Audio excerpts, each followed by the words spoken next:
I'm Kevin Crawford from Kevin Crawford Consulting, and welcome to the Executive Mirror. Hello, my name is Kevin Crawford, and I'm with Kevin Crawford Consulting, and I'm joined with a dear friend of mine. Well, thanks, Kevin. I'm Dr. Relly Nadler. I'm CEO of True North Leadership and glad to be here with you. Well, I look forward to the conversation today, and I think our topic is going to be primarily speaking about crisis to clarity. And there's a lot to say about crisis to clarity, and I'm sure you've got a lot to offer on that subject. Yeah, and from my background, I've worked with leaders from over 200 different companies and kind of dealing with a lot of the issues that you deal with. So I'm excited to share some of these things that we've learned from our experience. Mm-hmm. Don't you find that one of the most significant things to avoid the chaos that an individual or an organization would go through is the preparation prior to the event? I would agree. And that doesn't hardly ever happen. Yeah. I've been in so many meetings where they want to be strategic and it gets pushed off because there's the crisis of the day. And so the preparation, the strategic side rarely happens. Right. What I have found is there's kind of two prongs to this preparation. One is the more practical things that you can do to set yourself up for a crisis or a significant disruption. But then the other part of it seems to be just the mental orientation that a crisis is going to be coming your way. A significant disruption in your personal life, in the life of somebody in your organization or the organization itself is going to come. And it seems as though just that awareness that it is coming shortens down the response time a little bit. At least that's how I refer to it. But I'd love to get your thoughts. I think things happen so fast. And Kevin, in our conversation, you heard me talk about that. We're all on autopilot. Now, autopilot is great to get things done and not have to use your brain as much, but it doesn't always prepare the right answer for those right situations. So a lot of the talk, or the strategic talk and the reflective talk, is ahead of time when they're not on autopilot. What would you like to do? What do you want to focus? What's the best thing for you and your team to do? It seems as though autopilot works well when we're driving cars or brushing our teeth. But when we're faced with a significant event in the organization, that you want to bring as much objectivity to that discussion as possible. And I think that's what you're getting at. Exactly. Although with your background as a fire chief, city manager, first responder, you need to be on an autopilot. And we've talked about this. So what's the preparation so you can make the right call? For most of the people that we deal with is not the same crisis situations where they need to have the right call at the right minute. They can actually think, reflect what should happen. Mm-hmm. I often say that I'm doing the same thing I did 30 some years ago as a firefighter. I'm still responding to crises and to significant problems.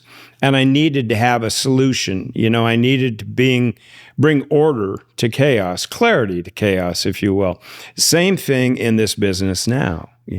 It's the same kind of emergency response that I was doing back then. And the instruments that are most effective is this idea of preparation. Getting your head prepared for it when it comes and putting in the systems so that you operate differently than you would on a day-to-day. And that's where I think most people really fail, is that they just don't believe those bad times are going to come, and they don't have systems in place to switch over to. Because the normal mission statement and vision for the organization, that all goes out the window when you're facing a crisis. So I think people show their leadership, and you've seen this, is in these moments. And also often these crises that call crucibles, sometimes that's the character of the person. What do they do in those moments? And that's where you want to have the preparation. You want them to be able to bring up the best things. So some of that is this whole reflection that we've talked about. So tell me, when you're with an executive leader and you talked about preparation and systems, how do you go about that with them? Like, what's the conversation sound like? Well, the conversation sounds like preparation is the sun kind of rises and sets on crisis management with preparation. So we have to get them in a position to really think that it is coming. It's just a matter of time. Right. Degree of crisis, we'll find out what that's going to be. But you need to recognize that your mode of operation, the things that you do day in and day out, the mission of the organization, that really gets put on the back burner, and you have to create new priorities. And where most executives get balled up as they look at the crisis and they get blinded by the crisis. And I'm sure you've seen that. Yeah. They get stalled, and then they can't engage good thinking to manage it. One of the things that I like to think about in research is just kind of what's happening to the brain. Now, you've been in these first responder situations, and like we said, not every leader is in a first responder. Something's got to happen right now, but it feels that way to them. It's a crisis, and what happens in the brain, we get tunnel vision, and we're not able to kind of piece off what needs to be done because the brain is using a lot of energy to kind of solve the problem. And I think what happens, often they pick the first thing that pops up is the best thing, which often is not. So that's where people are reactive. And I know 95% of us are all reactive for good reasons. But in those crisis situations, if someone's not dying in your arms or there's not a fire there, you really have time to think. And you have time to ask people these strategic questions. You have time to get more information from other people. And I think it takes the pressure off some of the CEOs and the leaders that they're not alone, even though that's how it feels. And one of the expectations that gets placed on executives is that they need to act. They need to make a decision. And those that are impacted by the crisis or the disruption, they have an expectation that the boss is going to do something. Yeah. And he's going to do something. And what he's going to do is supposed to be the right thing to do. And so the boss feels a lot of pressure to respond. And so they kind of grasp. Right. This is my observation. I'd love to hear yours. They grasp at the first thing that really comes across the bow. Do you see that? Yeah. I think one of the things I like to say, because I thought it, therefore it's a fact. When often it may be a bias, it may be the wrong answer.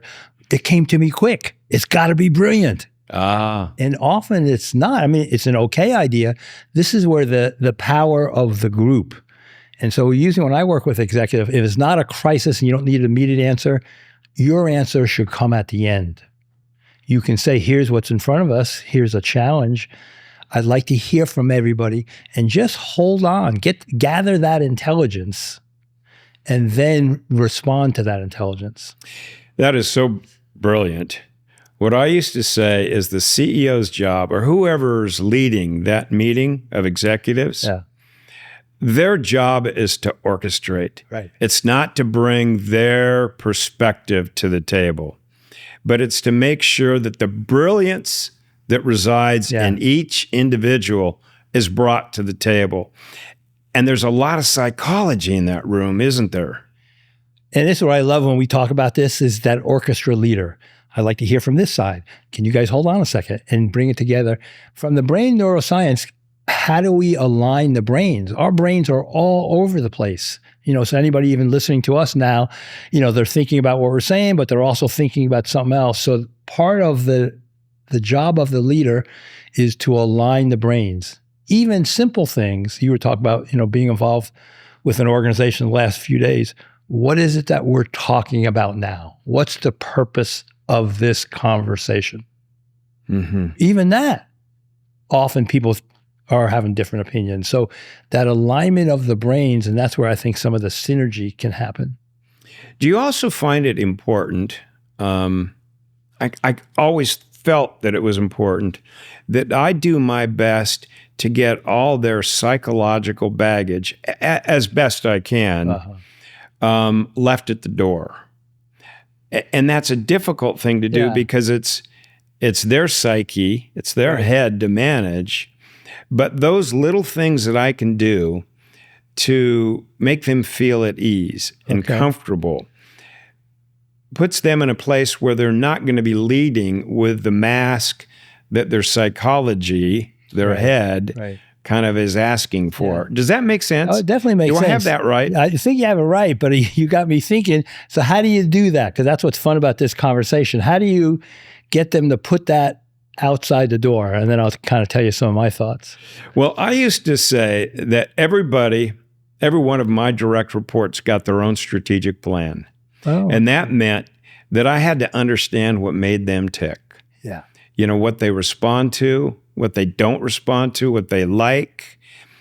And then I needed to kind of talk that language with them. I needed to be in that space, you know. We were with somebody recently here, and they just drive on business, and their family was somewhat secondary. Right. But I had an individual sitting right next to this person that I'm talking to, and family was the most important thing, and business was secondary. Yeah.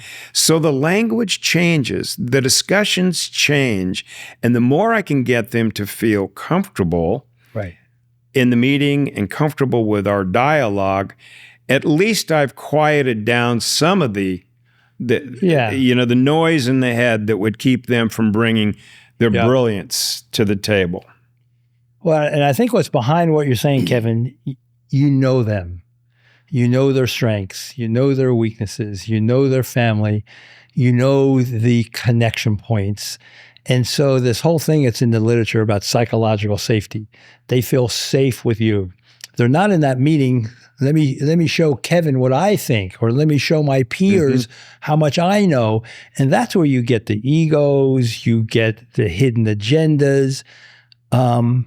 A great leader, and it sounds like you've been able to do this and in your work, they are really a facilitator, you know, versus here's what I think, let's go do it. Sometimes that happens, but the different leadership styles, and can they really know their team, and going back to the orchestra, hey, I'd like to hear what you guys think about that because you've got a wealth of experience in that. You've done this a lot. So one, I want to hear it, but in the group, I'm even building them up in front of everybody else. And they go, oh, they have that experience?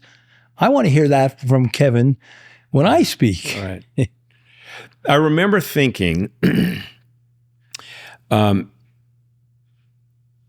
a CEO, that the most important thing that I can do is create a sense of safety for them. Obviously, I'm going to be responsible for their physical safety. Right. But if I can put them in a position of psychological safety.